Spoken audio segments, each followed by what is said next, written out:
kolek ke hulu hingga ke Terengganu, singgah di Pahang menjeruk Maman.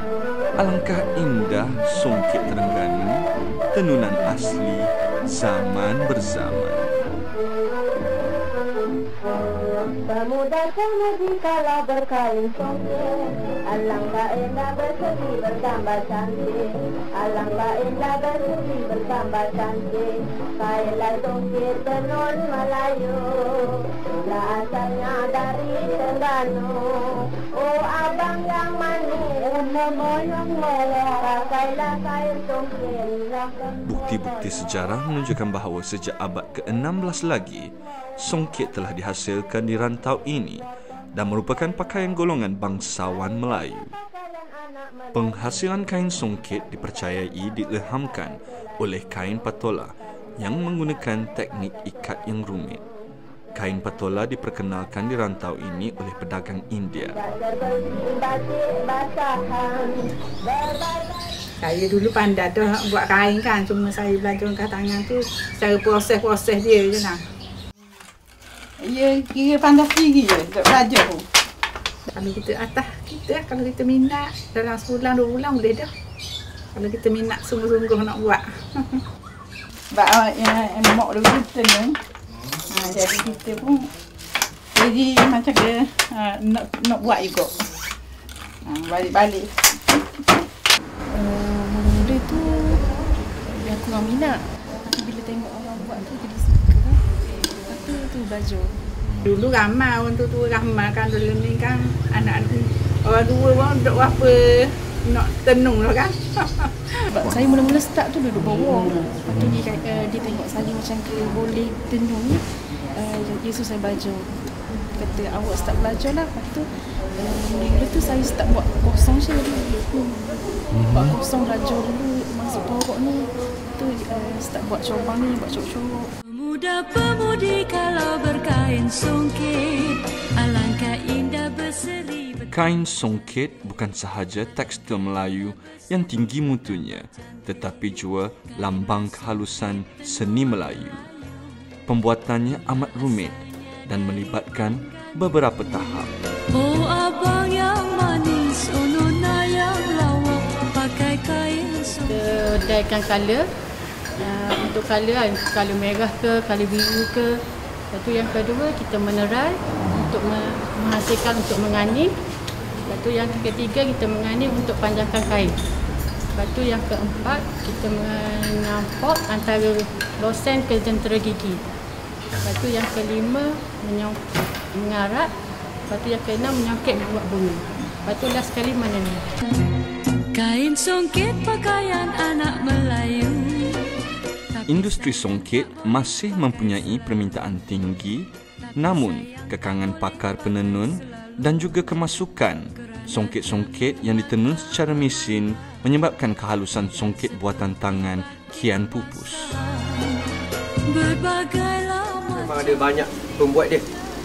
Dari banyak kampung lah, maknanya kalau contoh kampung-kampung yang kita petik dalam 10, maknanya dalam satu kampung tu ada dalam 5 orang pembuat. Orang yang berlainan semua, corak pun berlainan semua. Tak sama lah. Kami daripada HQ iaitu di Seksyen Operasional dan Industri di bawah unit pemasaran, di mana kami memasarkan produk-produk hasil kerja tangan penghuni. Dan seperti yang saya lihat, ini adalah serba sedikit hasil kerja tangan penghuni yang kita hasilkan di Jabatan Penjara Malaysia melalui CJ kemahiran yang kita berikan kepada mereka untuk diguna pakai apabila mereka dibebaskan kelab. Songket sememangnya salah satu fabrik warisan tradisi yang harus dipelihara kerana nilainya yang tinggi buat budaya bahasa. Pelbagai usaha telah dilakukan untuk menjadikan fabrik ini kekal relevan dan dapat diadun bersama arus kemodenan yang semakin pesat menjalar. Selain daripada ilmu tenunan songket yang diturunkan dari generasi ke generasi, pihak kerajaan melalui Institut Keram Malaysia juga terbabit secara langsung dengan mendidik generasi baru dalam meneruskan legasi pembuatan songket di Malaysia. Demi memartabatkan seni tenunan songket, pelbagai inisiatif penyelidikan telah dijalankan bagi memastikan legasi seni songket ini diteruskan oleh generasi muda. Songket sebenarnya adalah warisan Melayu. Sejak turun-temurun kita telah didedahkan dengan motif-motif tertentu, tetapi malangnya masyarakat kini mereka seolah-olah agak kurang peka dengan motif-motif songket yang sedia ada. Jadi pihak kami mengambil inisiatif untuk menyediakan ruang dalam bentuk perisian yang membolehkan masyarakat akses ke arah mendapatkan maklumat yang bersesuaian dan relevan mengenai motif songket yang sebetulnya. Kajian yang saya sedang jalankan ialah untuk mengklusterkan ataupun mengelompokkan imej motif songket mengikut kategori. Maksudnya motif songket ni dia mempunyai pelbagai kategori. First ada flora, fauna, and then ada tumbuhan, and then kuih. 4 kategori, dan dalam setiap kategori tu dia ada feature-features dia tersendiri. Jadi daripada situ tercetusnya idea untuk membuat clustering untuk setiap imej tu.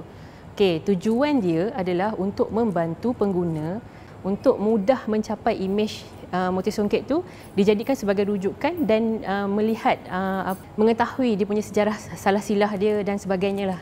Tujuan utamanya adalah untuk mempromosi warisan negara lah, iaitu songket. Jadi kita nak menggunakan teknologi yang dapat menarik minat generasi muda sekarang, iaitu teknologi augmented reality. Jadi kita nak bangunkan satu aplikasi untuk songket.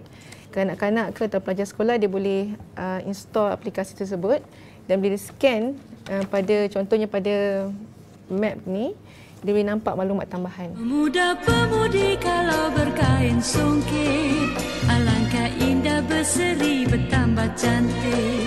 Alangkah indah berseri bertambah cantik. Kainlah songket tenun Melayu, mula asalnya dari Terengganu. Oh abang yang manis, oh nona yang... Kini, kain songket digunakan oleh seluruh lapisan masyarakat sebagai pakaian pengantin, pakaian penari tradisional, pakaian semasa menghadiri majlis rasmi dan hiasan pada jubah convocation universiti tempatan. Selain pakaian, kain songket juga dihasilkan sebagai kain ela. Kain ini kemudiannya digunakan untuk membuat pelbagai jenis barang seperti sarung cushion, beg tangan, alas meja, alas pinggan dan barang-barang untuk cenderamata seperti fail eksekutif, kotak barang kemas dan sebagainya. Ada juga songket yang ditenun khas untuk dijadikan perhiasan dinding. Songket yang dibuat begini berbentuk bunga, tumbuh-tumbuhan dan tulisan khat. Harga kain songket didasarkan kepada kehalusan tenunannya. Kehalusan tenunan dapat dinilai dari segi kerumitan proses menyongket bunga-bunga. Jenis benang yang digunakan sama ada sutera, kapas atau polyester juga menentukan kelembutan, seri dan mutu kain itu. Malah kini kain songket digunakan oleh mereka fashion tempatan untuk dijadikan sebagai salah satu daripada fashion rekaan untuk dijual di peringkat antarabangsa. Giginya dua, tersenyum pula sambil ketawa, sayang sedikit. Songket sutera gagah dijunjung, panjang sutera cantik sentiasa. Adat dijaga, warisan disanjung, barulah terpelihara khazanah bangsa. For me, this is very special because it is made by hand, handmade, totally handmade. Yeah, and it is one of our culture, yeah, culture inherited throughout many years.